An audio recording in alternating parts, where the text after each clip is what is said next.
All right, Joe, we'll say good morning. Let us begin.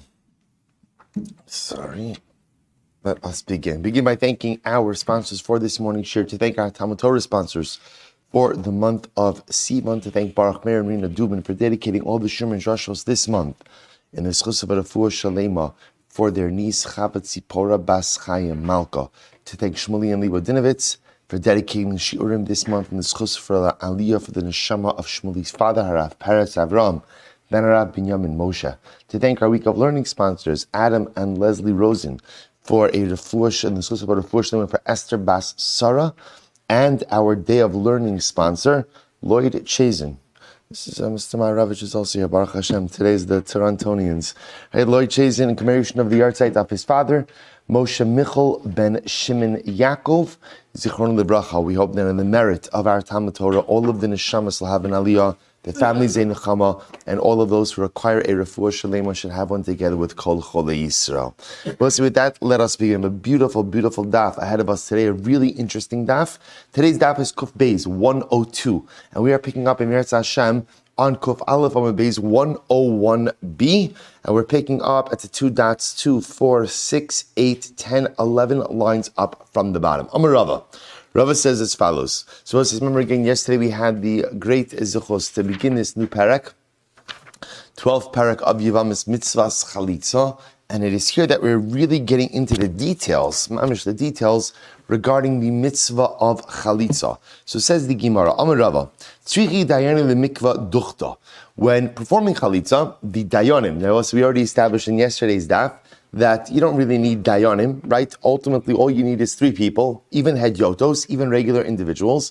They just have to be capable of feeding the lines to the respective individuals, to the yavam and to the yevama.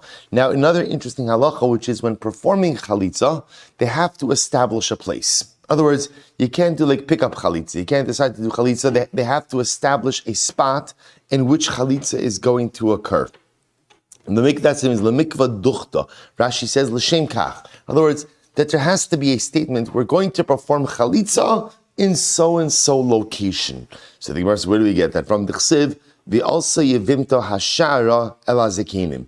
Because we'll say, interestingly enough, the pasuk says that the yevama, the woman, will come to the gates. Now, the gates of the city represent where Beis Din would normally establish itself. But the fact that the pasuk says that she comes up to the shara, she comes up to the gate, indicates to us that Yibum requires a specific predefined location. So the Gemara tells some stories about this. Rav Papa and Rav Huna Bered Rav Yoshua of the Uvda Bechamisha. Rav Papa and Rav Huna Bered Rav Yoshua once participated in a chalitza, and they assembled a group of 5. A group of 5 came in Rabbi Huda. So we'll say, who does 5 represent? That's Rabbi Huda. We saw this in yesterday's daf. What does Rabbi Huda darshan? Rabbi Huda says, the pasuk says, ziknei, which is 2, zikenim, which is 2, and you can't have a Beis Din shakel. You can't have an even numbered Beis Din. So you add on 1, that's 5. But 1 second, what did we see in yesterday's daf? V'ha'hadr bey.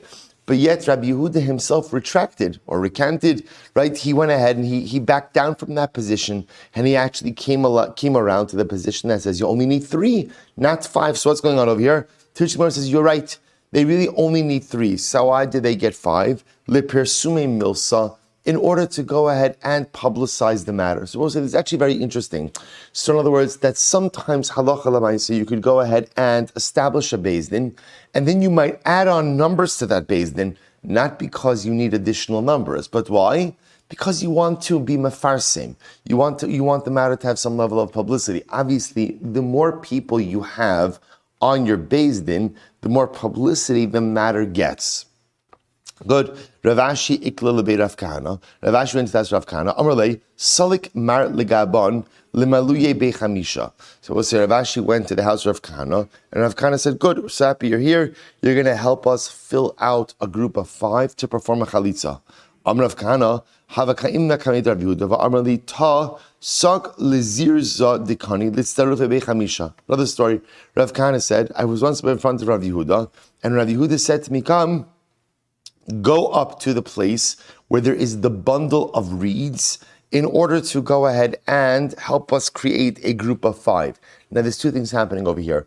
Number 1, he's telling him to go to the place where there's the bundle of reeds. This goes back to what we said before in the name of Rava, namely that the Dayanim have to pre-establish a spot in which the chalitza is going to occur, right? So that's why he's telling him, go up to the place where there's the bundle of reeds. That pre-establishes the spot. Now, of course, interestingly enough, he's also telling him, and you'll become part of our group of 5. Group of 5, why do you need 5 for a chalitza? Amrulo lama li chamisha. Why do I need 5? So he said to him, Amrulo kiechid v'lefarsem milsa. Ultimately, in order that the matter should have some level of publicity. So we'll say, so interestingly enough, we seem to see this theme over here, that halacha l'maisa, even though Rabbi Yehuda himself went ahead and said you no longer need 5, but in order to create some level of publicity with this, we go ahead and we have 5. Not because the Beis Din needs 5, but to create publicity around the chalitza event. Rav Shmuel bar Yehuda, Havakai kamed Rav Yehuda. Rav Shmuel bar Yehuda was in front of Rav Yehuda. Amar le sak ta lizir zadekani litzarif bechamisha. Same thing. Go up to the place where there's the bundle of reeds, and go ahead and come and become part of our group of 5. Why? So once again, 2 things happening over here. Number 1, go to a particular location. So that's based on what we learned before in the name of Rava, that chalitza has to take place in a predefined location. And number 2, he's adding in, become part of this group of 5. Why part of the group of 5? Lifar sume milsa. Not because the Beis Din for chalitza requires 5, but because 5 ultimately will create greater publicity. Beautiful. Amarle Tanina be Yisrael Beis Din. I'm sorry, Amarle Tanina be Yisrael Beis Din Yisrael v'lo Beis Din Shal Gerim. And I both say, so now there's a wrinkle in this story. So remember again, let's go back for just a moment. This is Rav Shmuel bar Yehuda, who's coming before Rav Yehuda. Rav Yehuda tells Rav Shmuel bar Yehuda, go up to the place where there's the bundle of reeds and so predefined location, and become part of our group of 5. Fine. So now we've pre-established location, and number 2, we also go ahead and halacha l'maisa have a group of 5. Not that you need a group of 5, but rather again the group of 5 is there for what purpose? To create a pirsum, to create publicity. Then Rabbi say comes along Rav Shmuel bar Yehuda and says, Rabbi, I don't think I could do this. Amalei Tanina be Yisroel. The Torah says that chalitza has to happen be Yisroel. What do I learn from that? The Beis Din Yisroel v'lo Beis Din Shal Gerim. It should happen in a Beis Din of Jews and not a Beis Din of Gerim. The Rabbi say Rav Shmuel bar Yehuda. Look at Rashi for just a moment. Rav Shmuel bar Yehuda. Well, actually, we'll get to it in just a moment. He said, let's read it. So the Gemara says, "Va'ana ger ana." Rav Shmuel bar Yehuda says, "I'm a convert." And if you look at Rashi, va'ana ger ana hu va'aviv nisgairu. The Rebbe said this is very interesting. Rav Shmuel bar Yehuda, he and his father converted. So interestingly enough, what must have happened over here is as follows. They converted as adults, but he's known as Rav Shmuel bar Yehuda. So I will say, if you remember again, we actually touched on this earlier in the Masechta about the concept of a family converting together. And ultimately, again, the concept that when a family converts together, it is possible for the familial unit in some respects to remain intact. So Rav Shmuel and his father, Yehuda, obviously that's his Jewish name, right? That's his Hebrew name. Once he converted, they converted together. And apparently he remained known as Rav Shmuel bar Yehuda. So he says something fascinating. He says, I can't serve on this Beis Din for Chalitza because the Beis Din for Chalitza by definition requires Jews. Jews who are Jewish from birth, not Gerim. So the Gemara says, Amar Rav Yehuda, Shavidi said, by the way, this Kigon Rav Shmuel bar Yehuda, Mafikna Mamona Apume. This guy, Rav Shmuel bar Yehuda, he is so honest and so upstanding, I would even extract money based on his testimony. So the Gemara says, Mafikna, you would extract money based on his testimony. You can't extract money based on anyone's singular testimony, right? Extracting money has to be a din of what? Of a din Torah. To which the Gemara says, you can only extract money based on the testimony of 2 witnesses. Ella marano shtara apume. Rather, again, Rav Yehuda said, I would go ahead and downgrade the validity of a shtar based on his testimony. Look at Rashi, what does this mean? Marana shtara apume, di'i omer yedana be, diparia lo mizdakina lemein babe. So I will say, there's a concept like this, that let's say someone comes to Beis Din, right? Reuven presents a shtar against Shimon, right? And then a witness shows up and says, it's true that Reuven has the shtar, but I know that Shimon paid it off already. I know that he paid it off already. So Rabbi Yehuda said, if Rav Shmuel bar Yehuda were to come to Beis Din, and he were to say, I know that there's a shtar, but the shtar is paid off, I would believe him. So in other words, the point over here is, without getting into the halachic legal details, what's happening over here? Rabbi Yehuda is saying, Rav Shmuel bar Yehuda is such an upstanding individual that his word would carry so much weight in Beis Din. Rabbi say, let's go back and talk about this. We've now, here's what we have. Number one, how many people do you need for the Beis Din for Chalitza? How many people? 3, right? Why do we see them sometime using 5? Pirsum to create publicity. Next halacha, you must go ahead and pre-establish a place, a location in which the Chalitza process is going to occur. Shara, learn that from Shara. Now, new halacha, Gerim cannot serve on the Beis Din for Chalitza, apparently. So let's analyze this piece. So Amar Rava says, top of Kuf Beis, top line 102a, Ger danes chaveru dvar Torah. Let's listen to this. A ger is permitted to go ahead and judge his friend. Look at Rashi for just a moment. Ger danes chaveru, dine nefashos. Dina mamnas afilu kol Yisroel. This is not a kol kshem ladun dine mamnas. So we'll say, so we're going to see over here, a ger is permitted to go ahead and judge a capital case for another ger. It goes without saying, says Rashi, that a ger could judge monetary cases. Anyone could judge monetary cases, but a ger is permitted to sit on a capital case for another ger. Shene emar, som tasim alecha melech, asher yivchar Hashem elokecha ba mikerev achecha tasim alecha. So we'll say, listen to this. The Torah over here quotes the pasuk. Now this is by a king, right? By a king, the Torah says, place a king upon you. Som tasim alecha melech. Place a king upon you. Hashem will choose mikerev achecha, from the midst of your brethren. Tasim alecha melech. Shall you go ahead and place a king upon you? So Rabbi say, this concept, by the way, teaches me that for positions of higher leadership, you must appoint Jews who are Jews from birth and can't appoint gerim, cannot appoint converts. This is learned out from the concept of mikerev achecha. The Rabbi say, the Gemara makes a fascinating drasha. The Gemara says, alecha hu debaina mikerev achecha. It is only that a ger cannot go ahead. So we'll say, so for example, we know this is why a ger cannot be appointed king. Cannot be appointed king, right? You can't have, which of course makes also a ger has to come from Shevet Yehuda. I also remember again, the detractors of David HaMelech, one of the ways that they wanted to delegitimize his claim to the throne was because of Rus. Because she was a Giores. They felt that he was totally disqualified.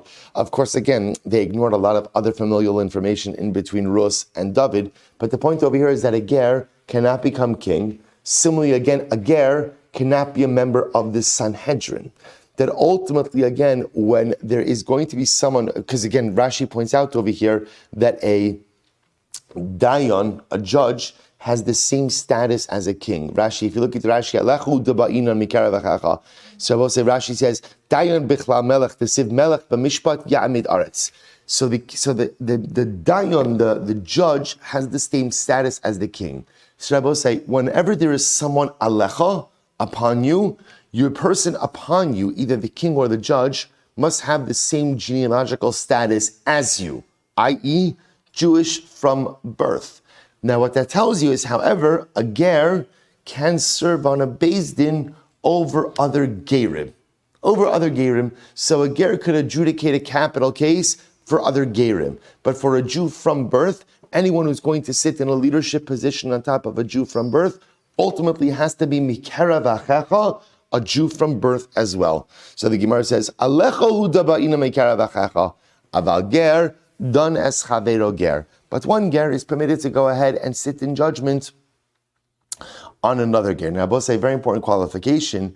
Vim haise imam Yisroel dan afilu Yisroel. Now, this is actually very important. When we speak about a ger, so remember again, this is either talking about someone who ultimately, again, himself converted, or has born to two parents who converted, or someone himself who converted. But if his mother was Jewish, so we'll say if you have a situation of a person whose mother is Jewish, but let's say whose father is not Jewish, that person doesn't have the status of a ger. That person has the status of a Yisroel, a regular Jew. In other words, if you're born to a Jewish mother, you're in. Nothing really more to go ahead and discuss. Good. So we'll say now, for our purposes, ule'inyan chalitza. I will say the exception to this is chalitza, and this is fascinating. Ule'inyan chalitza, ache aviv v'imo miYisrael. I will say this is fascinating.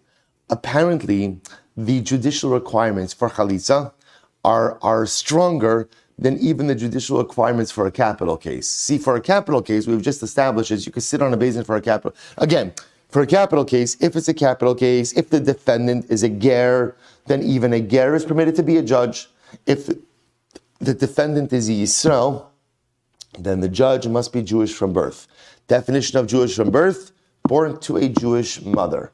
For chalitza, this is incredible, for chalitza, achi ave v'ima miYisrael.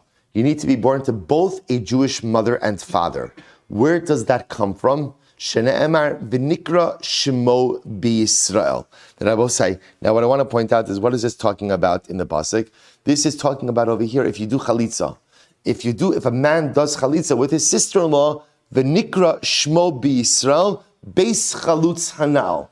The man will be known b'Yisrael.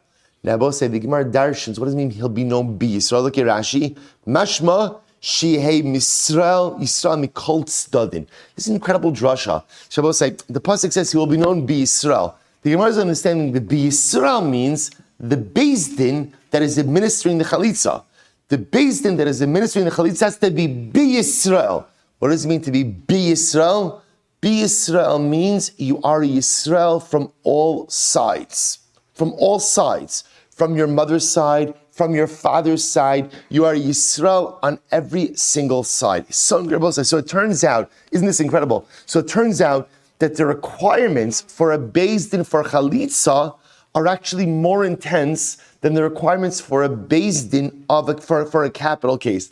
Now the truth is, it's not a chiddush. It's just it's a pasuk. It's a pasuk that for chalitza, ultimately again the beis din has to be Yisrael. The dayanim have to be Jewish on both. They're from their mother and from their father.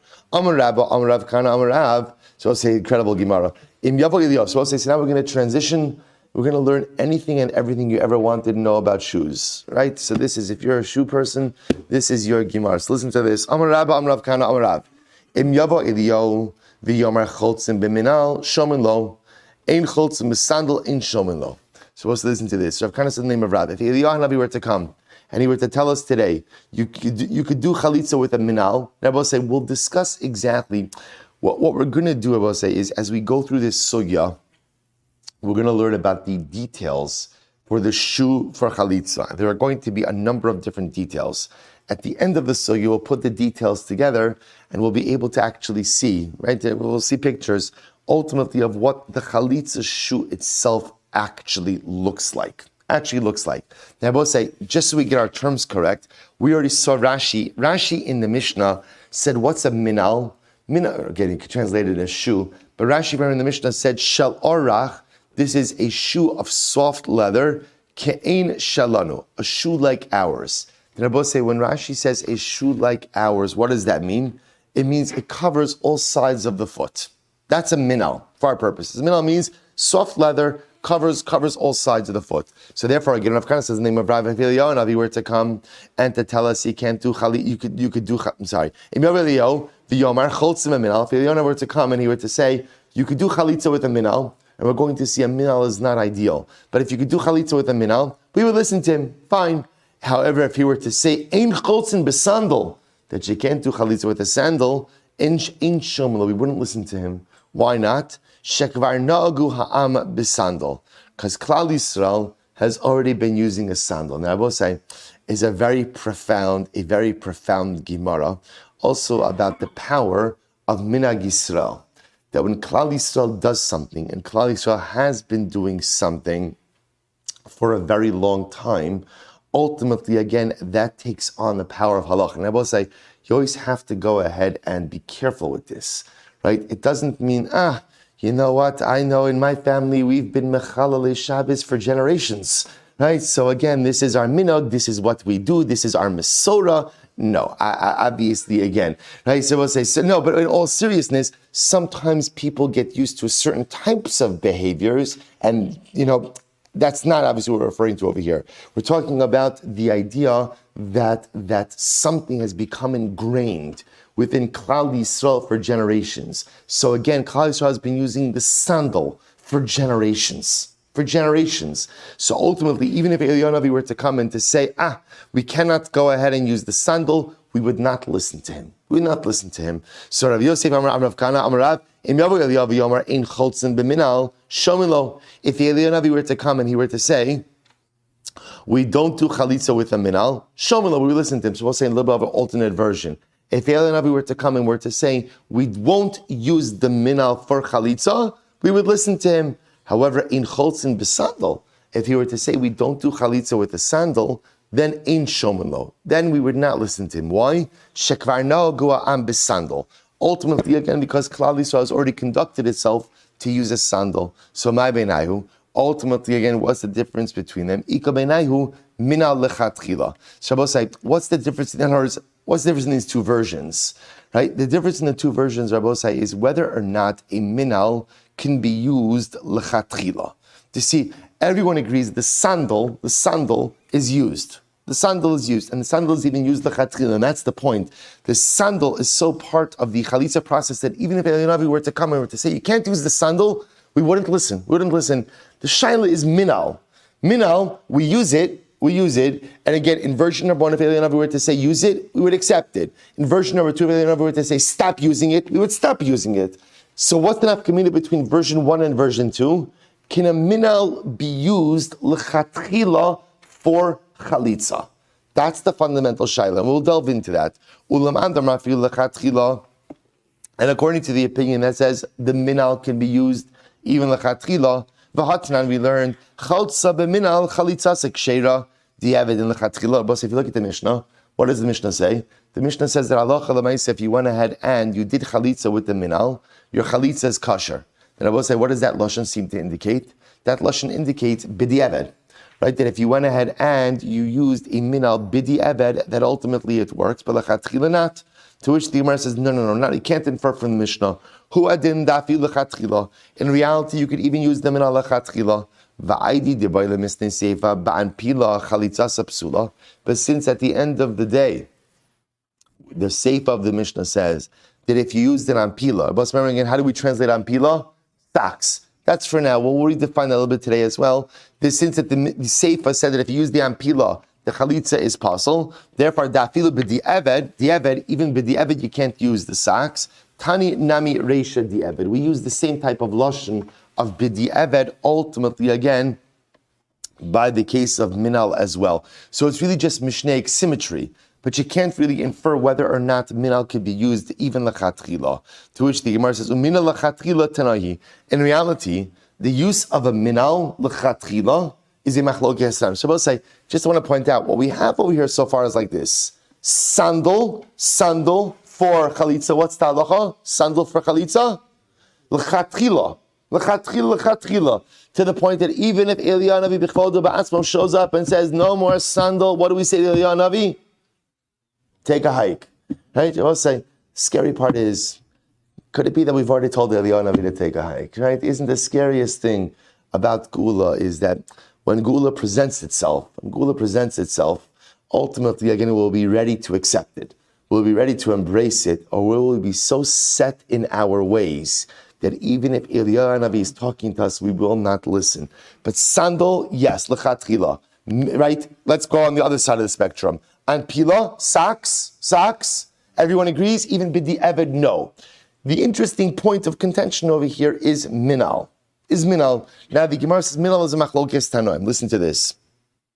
It was a great story.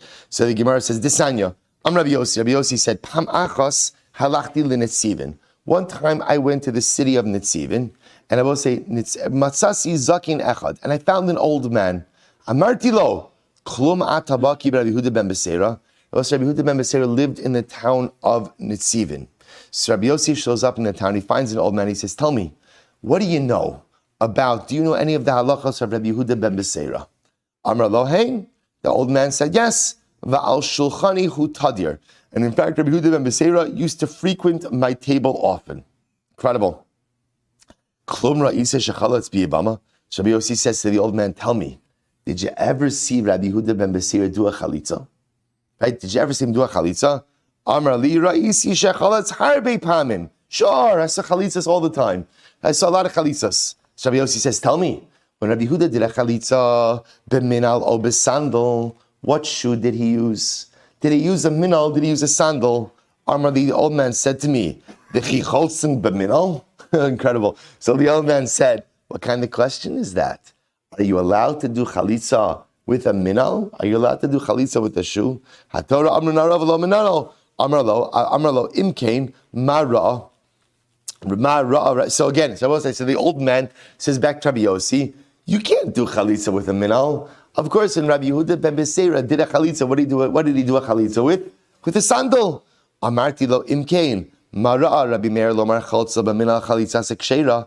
So Rabbi Yossi says back to the old man, "But what about the Mishnah that says that if you did chalitza with a minal, your chalitza is kosher?" And he says, "Mara Rabbi Meir." Now remember again, our Mishnah is a stam Mishnah, a Mishnah without attribution. We generally assume that who is the author of Mishnah without attribution?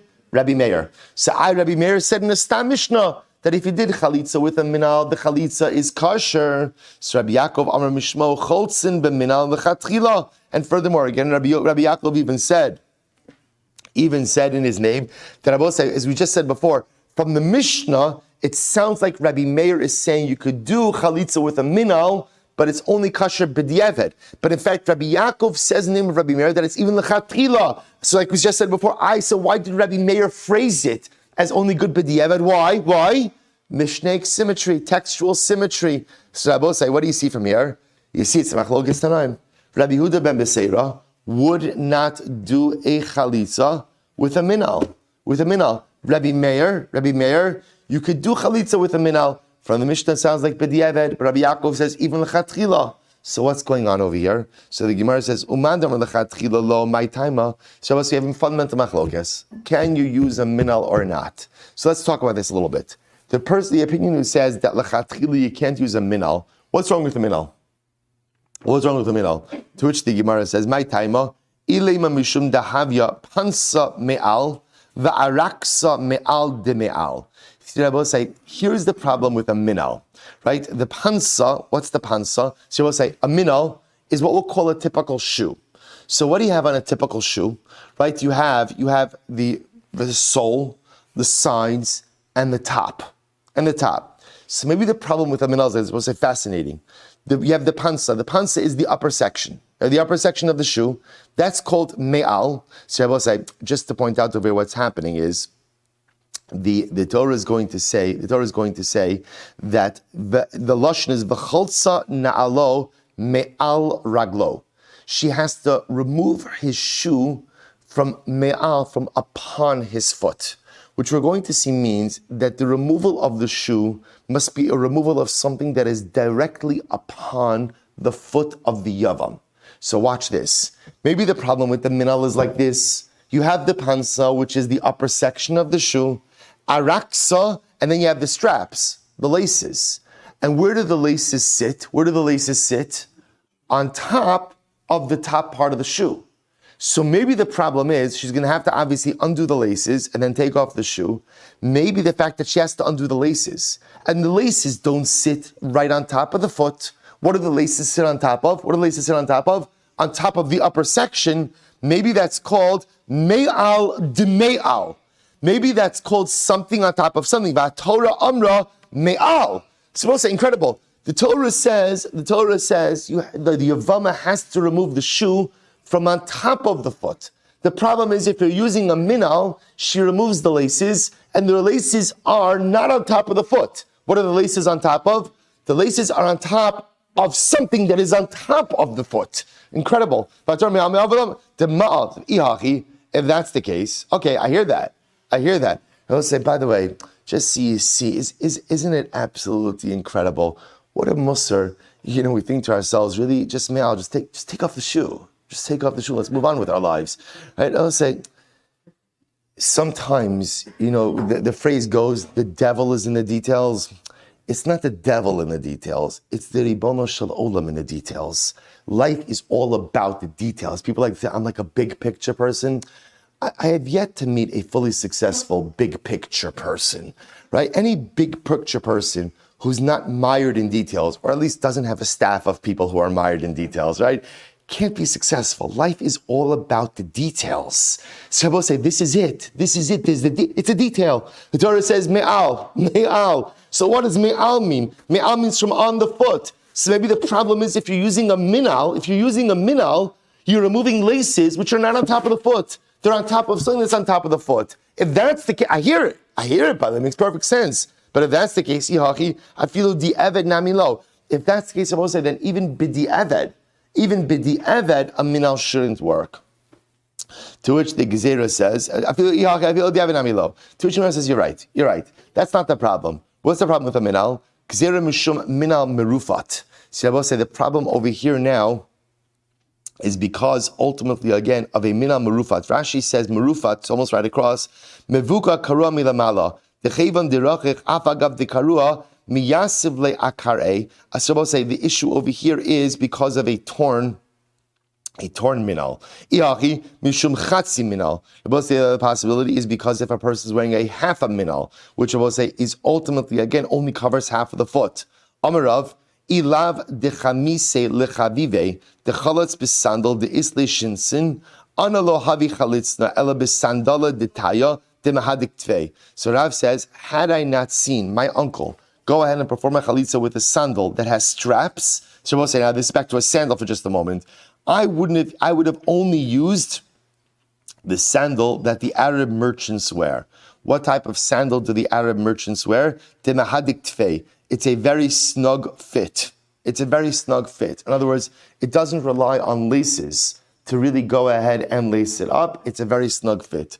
V'hai didan, and I will say, what about our sandals? So I will say, so I just want to point out over here, so what we have over here is the potential problems with using a minal. Either maybe it's a me'al de me'al, the problems with the laces that sit on top of the upper part of the leather.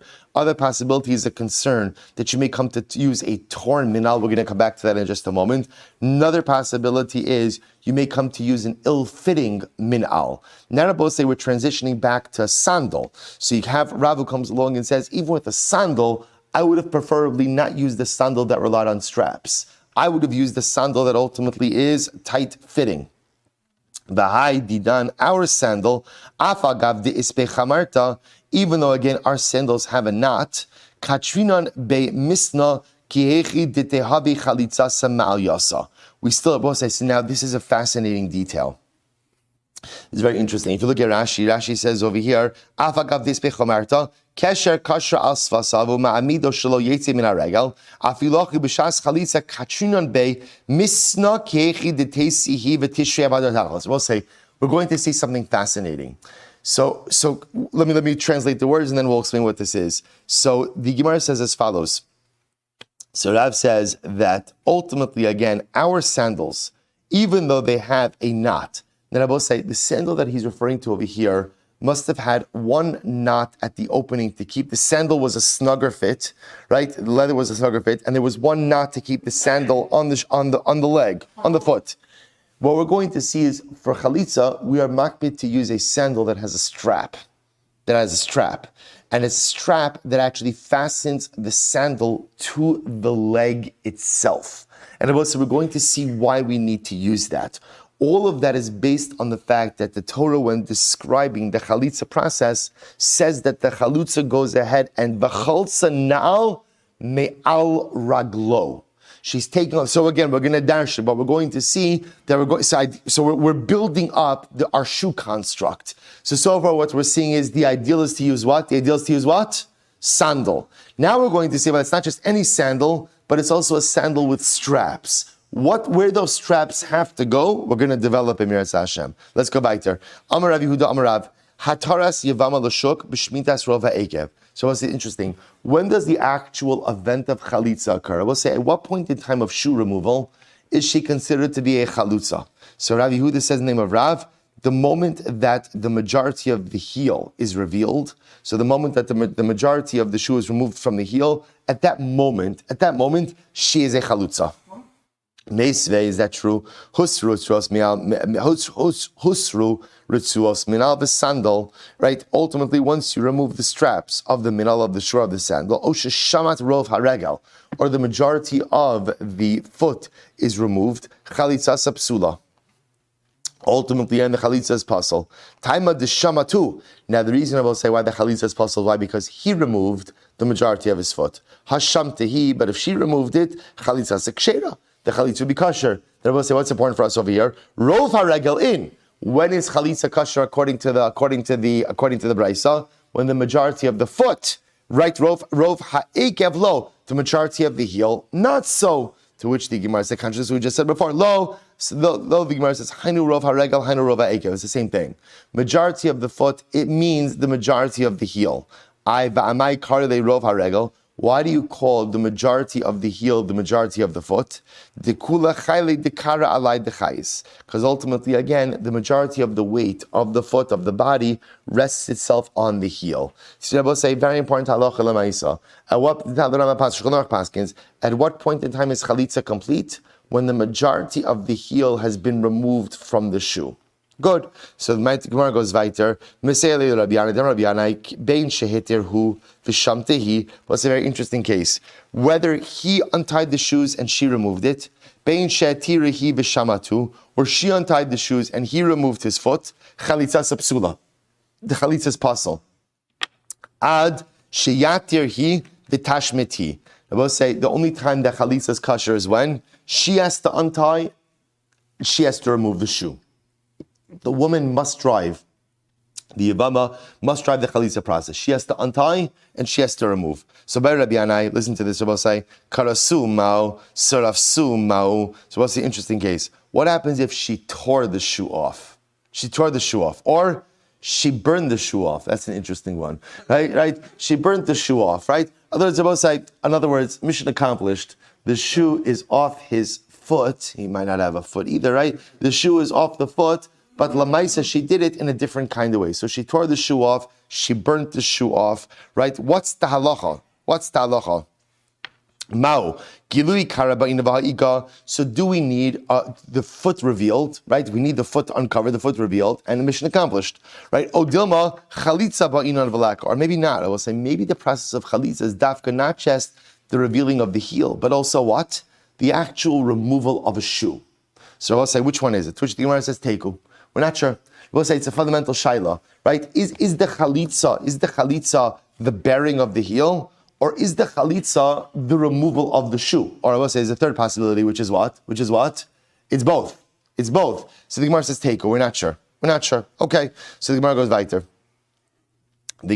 weiter. Good. Interesting case. What happens if the yavam is wearing two shoes? One shoe on top of the other. So I will say, what's the halacha? Well, what's the halacha in this kind of case? What's the case? So I'll say, if you tell me she's removing the outer shoe and leaving behind the inner shoe, so there's no shaila. That's obviously not good. Again, is what we established before. She has to remove the shoe that is on his foot. So halacha, if she's only removing the outer shoe but leaving the inner shoe, that's obviously not a good chalitza because that's me'al de me'al. She's removing something that's on top of something that's on the foot. So here's the case. The case is where she tore open the outer one and removed the inner one. So I will say, if you could imagine for a moment, if he's wearing two thin pairs of shoes, she tears open the outer one, but the outer one is still what? Still on him. But if you can imagine, she tears open, let's say, the bottom of the outer one and then removes the inner one. What's the halacha?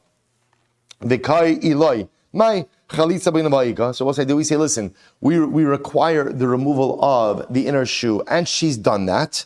O dilma giluye kara ba'inon veleka. Or do we say we need a total revealing of the foot? And Rabbi say that's not the case over here. Because also remember again, so imagine she tears open the outer shoe, goes in, removes the inner shoe. So now Rabbi say, has the inner shoe been removed? Has the inner shoe been removed? Yes. Has the foot been revealed? No. Why? Because the outer shoe still remains there. So what's the halacha? Amud beis. So the Gemara says, Umi ika kia gavna. I will say it's always interesting to see when the Gemara plays this card, right? Well, come on, can a case like this really happen? Like, really, this is the case you're asking this, right? Right? This is what bothers you. Multiple shoes is what keeps you up at night. So I said, but yet the Gemara says, just from a Tzid's perspective, do people wear multiple shoes? People wear multiple shoes. To which the Gemara says, in the Chazyu Rabbanan Yehuda, the nafik bechamisha, the Hagosian changes this to chamisha zugos. Rabbi Yehuda once went out with 5 pairs of shoes. We'll say the Maharsha comments on this, right? Chamisha zugos muki l'shuka. The Maharsha points out to me that why did Rabbi Yehuda do this? Because again, he was ill, or he was like an istinus, very cold. So the 5 pairs of shoes gave his feet warmth. Okay, the point over here is people did it. People did it. They went with. But it almost seems like they must have had more like a sock shoe type of thing. But Lamaisa, okay, 5 pairs of shoes. I'm going to Rav. So both say. So again, I just want to point out. The Gemara doesn't go ahead and seem to answer this one, right? The Gemara goes ahead and just kind of leaves this one without resolution. We'll see what the halacha Lamaisa is. Anyway, the Gemara goes weiter. So Rabbi Yehuda Marav. Yevamos shegdila bin achin. We'll say it's a fascinating case. Let's say you have a Yevama shegdila min achin. In other words, we'll say so. She lived amongst the brothers. So we'll say, so the case over here's the case. The family lives together. So Rachel's married to Reuven, one of the brothers, and Reuven passes away.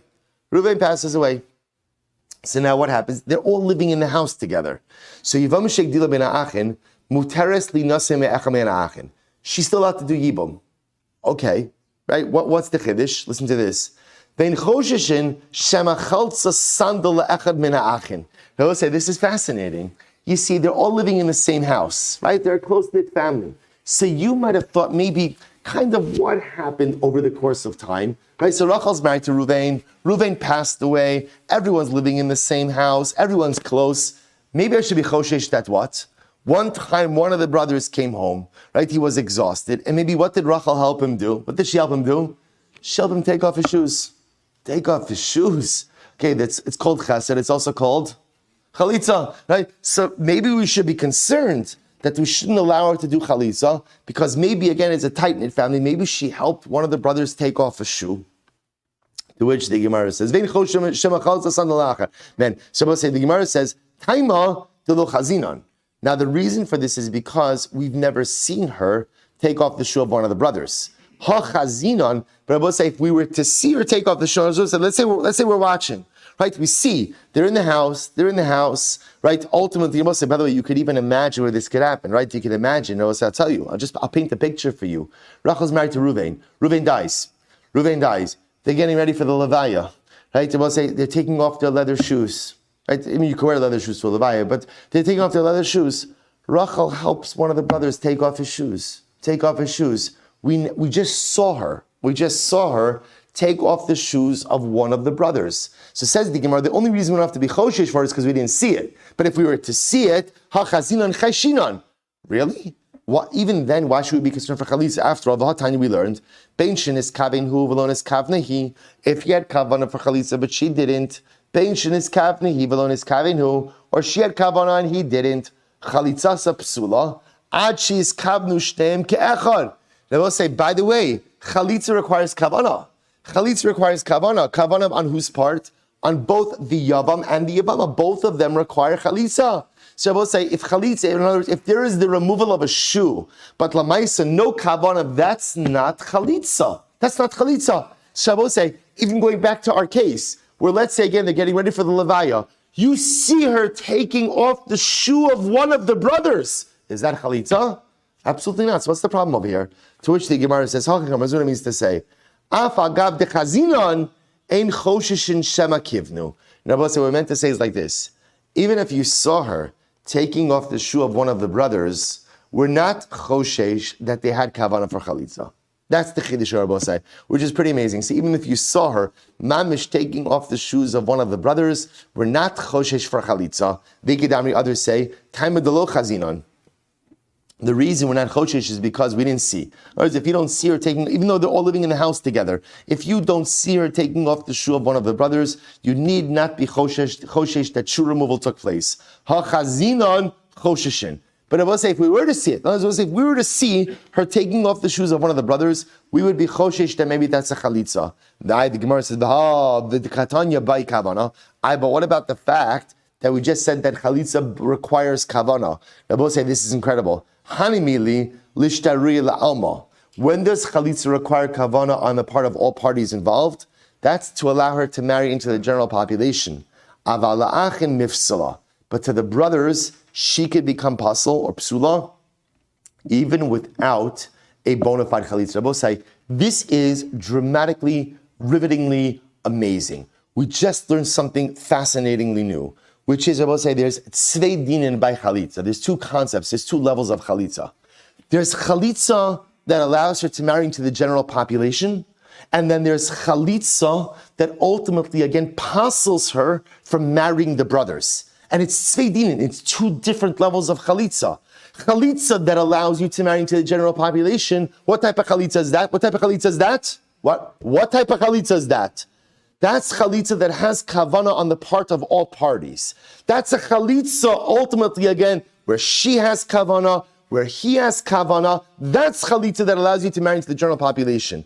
But Abosai, even what we'll call a behavioral chalitza, right? The chalitza that goes through the motions of chalitza, even without kavana, will shut down the possibility of her marrying the brothers. So we'll say, isn't that fascinating? Now again, you're still going to probably require another chalitza in that case to just seal the deal, a proper chalitza.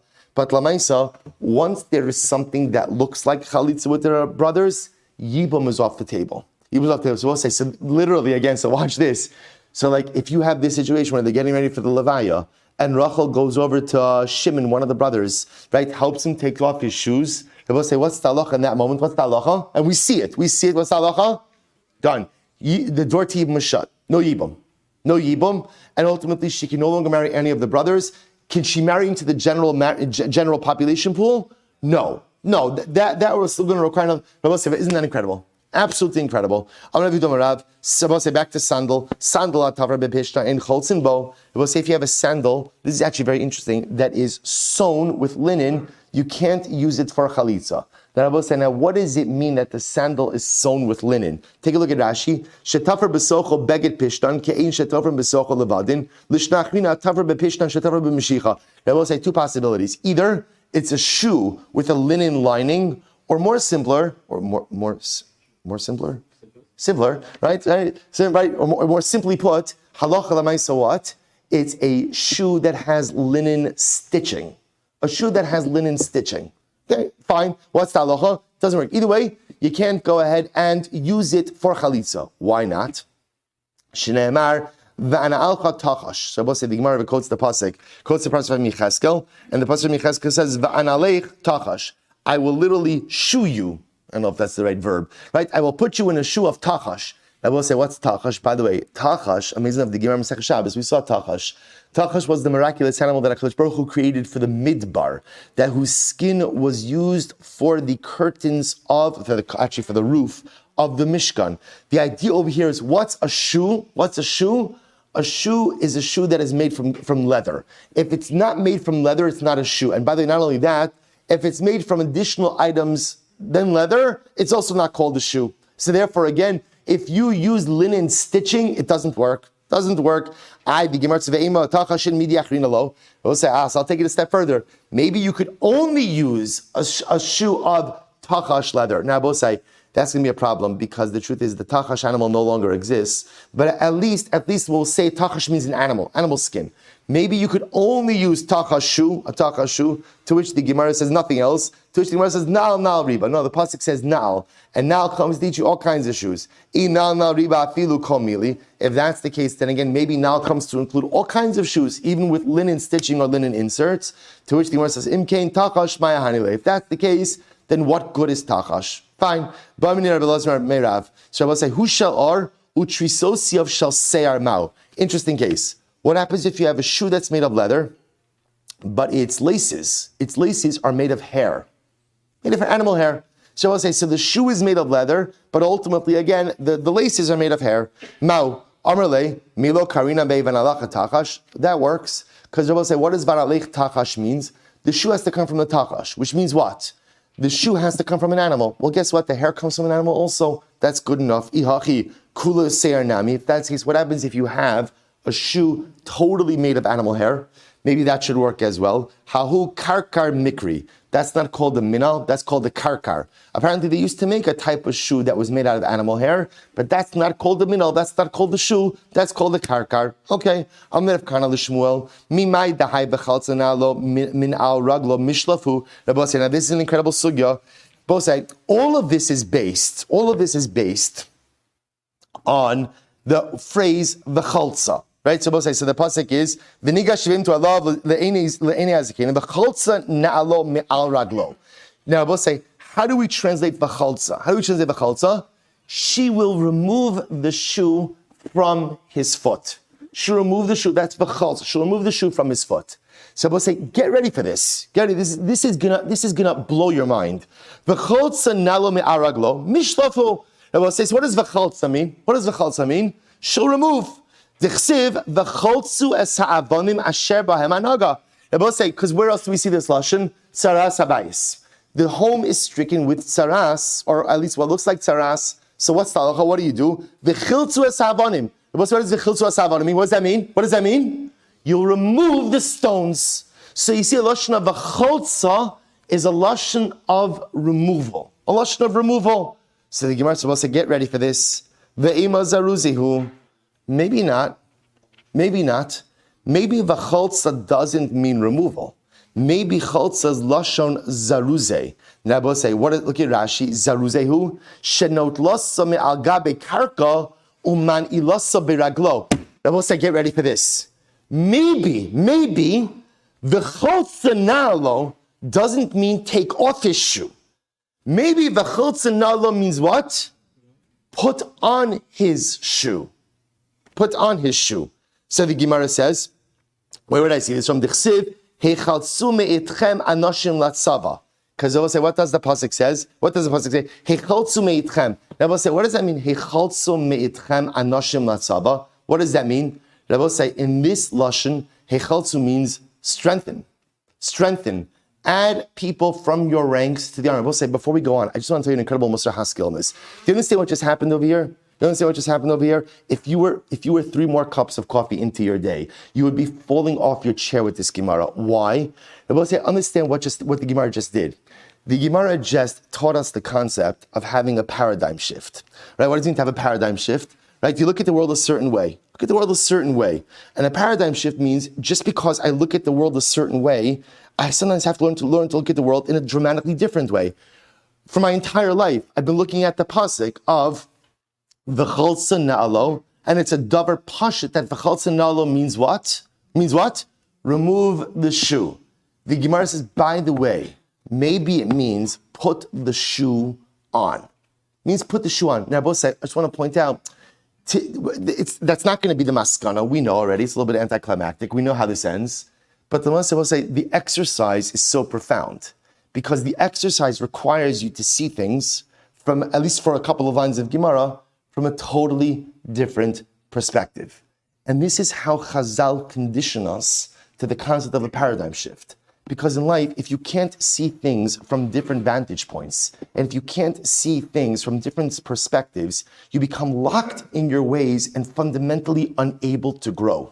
The ability to experience a paradigm shift and be able to see things from a dramatically different vantage point is the absolute core necessity for personalistic actualization and growth. And I both say, that's what's unfolding over here. Ksuvis Daf Kuf Beis Amud Beis 102b, a fundamental paradigm shift. So the Gemara says, maybe, again, Veichatz, right? The chalatz means to put on. After all, we'll just finish this off. The Gemara says, Heichatzu meitchem anashim letzava. And Heichatzu means add people to the army. Bring people to the army. To which the Gemara says, no. Hasam nami shalufi mi beisa lekarva. It means remove people from their homes and bring them to the battle. Shabbos say even there, right? Hechaltzu me'itchem anoshim doesn't mean bring people to the army. It means remove people from their homes and bring them to the standing army. So we'll have to stop over here. We're going to continue Miras Hashem with this dramatic discussion in Miras Hashem tomorrow.